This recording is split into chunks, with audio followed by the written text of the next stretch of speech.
একটা কথা ভাবলে ভীষণ অবাক লাগে, এটা হয়তো পশ্চিমবঙ্গে সম্ভব।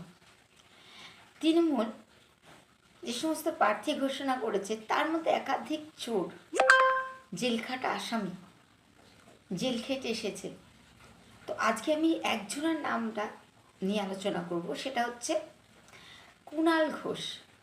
কুণাল ঘোষ যিনি কিনা টিএমসির মুখপাত্র ছিলেন। তো 3 বছর জেলখাটা আসামি সারদা নারদা কাণ্ডে।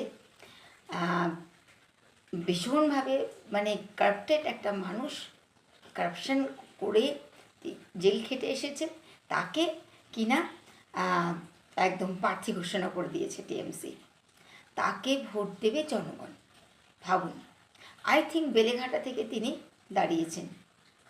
আমি সেখানকার মানুষজনকে বলতে চাই, জনগণের কাছে বলতে চাই যে আপনারা যখন জোড়া ফুলের বোতামটা টিপবেন তখন একবারের জন্য মনে হবে না যে আপনারা একটা চোরকে ভোট দিচ্ছেন?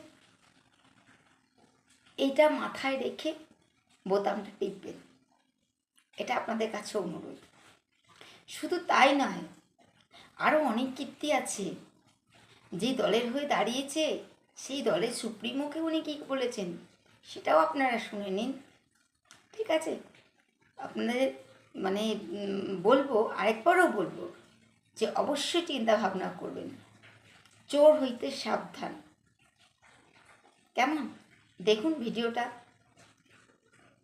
যেই দলের হয়ে দাঁড়িয়েছেন সেই দলের সুপ্রিমোকে উনি কী বলেছিলেন, ভিডিওটা একটু দেখুন, অনুরোধ রইল। আর ভালো লাগলে অবশ্যই লাইক কমেন্ট শেয়ার করবেন। জয় শ্রীরাম।